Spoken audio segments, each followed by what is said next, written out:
This is the final component of this chapter about business model details. We've already covered a lot. You have a lot of work to do to develop your business model for your product when you go into business. And then someday you'll be a multimillionaire. And of course, you'll remember Irvine Valley College and think about donating to our foundation. Yeah, the Bouquet Retirement Fund. Just kidding, seriously. On the building blocks, your key activities, you need to sit down and map them out as to how you implement your business.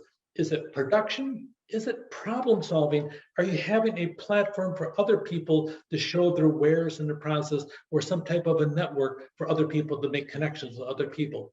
Think about the partnerships that you have. This is actually a pretty big deal.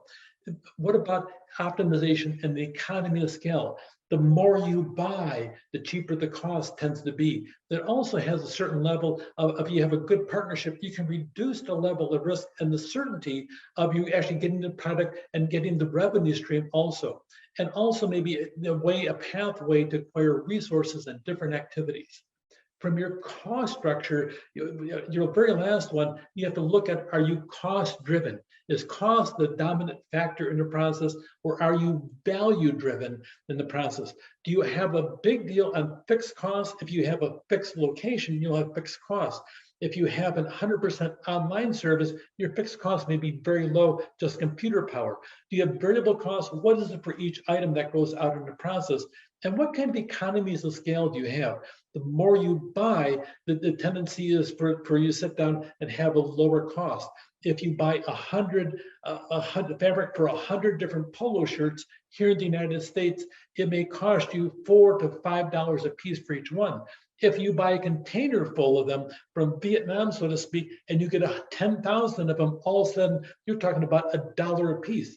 You certainly have a huge economy of scale in the process, but by the way, you have to sell 10,000 shirts by the time you're all done in the process. The economies of scope, the bigger it is, then the lower the cost overall. So think about the different aspects that you'll get from a cost structure. Now, on the building blocks, there's 9 of them.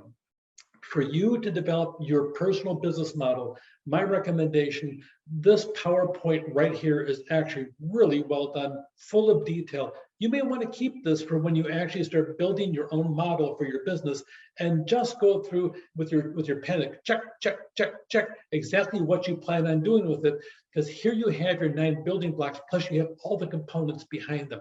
It's a big deal. It's going to help you sit down and be successful overall in your business. So keep in mind your key activities, your partnerships, your cost structure, and then go back and evaluate all 9 components of our business model as you develop your own image of what your business is going to be like as you deliver your product or your service. Take care.